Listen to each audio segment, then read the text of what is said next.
Primary balance آپ کا surplus ہے، مگر ویسے آپ کا فسکل خسارہ آپ کی اپنی جو جنوری کی رپورٹ ہے فائنانس منسٹری کی، اس کے مطابق پچھلے سال کے مقابلے میں بڑھا ہے، اور ہم نے پہلے سال میں دیکھا 8.9% کا فسکل ڈیفیسٹ تھا، 8.1% کا دوسرے سال میں، اور اس سال بھی لگ رہا ہے جیسے 8% سے اوپر ہوگا۔ پرائمری سرپلس ہے، مگر شاید آخر کے 2 کوارٹرز میں وہ پرائمری سرپلس نہ رہ پائے۔ تو بنیادی مسئلہ یہ نہیں ہے کہ ریونیو نہیں اکٹھا کر پائی ہے حکومت، جس کی وجہ سے یہ سارے کے سارے مسائل ہو رہے ہیں، ریونیو کے ٹارگٹس نہیں پورے کر پا رہے ہیں۔ دیکھیں آپ جو باتیں کہہ رہے ہیں ان میں سچائی ہے، لیکن جس انداز میں آپ کہہ رہے ہیں تو تاثر ایسے ملے گا کہ گویا حکومت کی غلط پرفارمنس کی وجہ سے فسکل ڈیفیسٹ بڑھ گیا ہے۔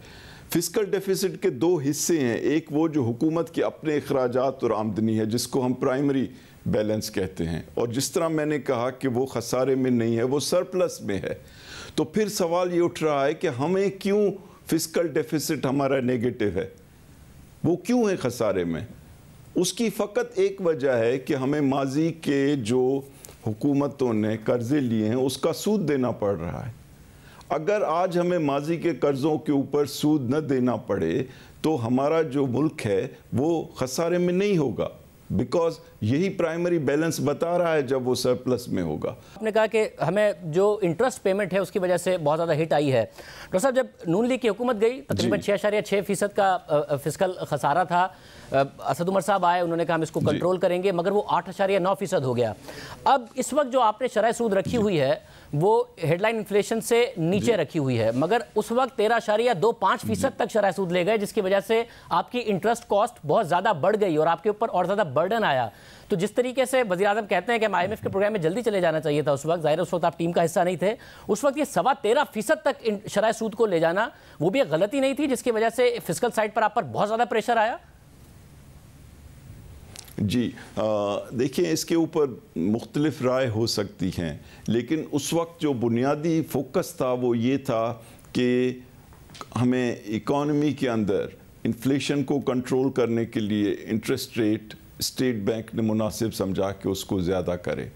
تو یہ ایک بنیادی وجہ تھی۔ دوسری وجہ ان کی جو انہوں نے دی، اور آپ کو پتہ ہے ہم اپنے ملک میں اس انداز میں چل رہے ہیں کہ انسٹیٹیوشنز کو اسٹرینتھن کریں اور اسٹیٹ بینک کو زیادہ اختیار دیں مانیٹری پالیسی کا، لیکن ایک وجہ اور جو بتائی گئی وہ یہ تھی کہ اگر آپ انٹرسٹ ریٹ زیادہ رکھتے ہیں تو لوگوں کو موٹیویشن ہوتی ہے کہ وہ پاکستانی روپیوں میں انویسٹ کریں، اور پاکستان کی ایک طرح سے ڈالرائزیشن ہو چکی تھی۔ پچھلے 5 سال کی جو یہ ایک بے تکی پالیسی تھی کہ ڈالر کو سستا رکھا گیا، اس کی وجہ سے ہر لوگ ڈالر خرید رہے تھے اور یہاں سے باہر بھی بھیج رہے تھے، یعنی منی لانڈرنگ کر رہے تھے۔ تو اس چیز کو بھی سائیکولوجیکلی توڑنے کے لیے جو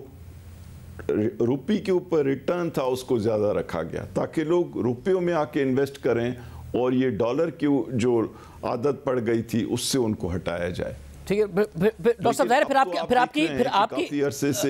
آپ کی انٹرسٹ پیمنٹس میں ظاہر ہے اس کی وجہ سے اضافہ بھی ہوا، خسارے بھی آپ کے زیادہ ہوئے، مگر میں ایک اور بات جاننا چاہ رہا ہوں، IMF کے پروگرام میں جو مانیٹری سائیڈ ہے اور ظاہر ایکسٹرنل سائیڈ پر نظر آ رہا ہے کہ اب کوئی دباؤ IMF کی طرف سے نہیں ہے، یہ غیر یقینی کی صورتحال ختم ہو گئی۔ ایک شرح سود کے حوالے سے غیر یقینی کی صورتحال تھی، وہ بھی ختم ہو گئی، فارورڈ گائیڈنس اسٹیٹ بینک نے دے دی۔ اب جو فسکل سائیڈ ہے، ظاہر پہلے سال میں آپ کو کم از کم 500-600 ارب روپے خرچ کرنے کے لیے کم ملے، FBR کی طرف سے ٹارگٹ نہیں پورا کیا، دوسرے سال میں کرونا بھی آ گیا، اس سال بھی 5% کی ہی گروتھ ہے۔ تو جو فسکل سائیڈ ہے اس کے حوالے سے ابھی بھی کنسرن ہے کہ IMF کو کس طریقے سے مطمئن کیا جائے گا، کیا بجلی کی قیمتوں میں اور اضافہ ہوگا، نئے ریونیو میجرز ہوں گے، اگلا بجٹ کیا اور زیادہ سخت ہونے جا رہا ہے، کیا ہوگا؟ جی دیکھیں، یہ بہت اچھے سوالات ہیں، اور میں آپ کی اس پروگرام کے تھرو پاکستان کی پبلک کو اطمینان دینا چاہتا ہوں اور ان کے ساتھ کچھ باتیں شیئر کرنا چاہتا ہوں۔ پہلی بات تو یہ ہے کہ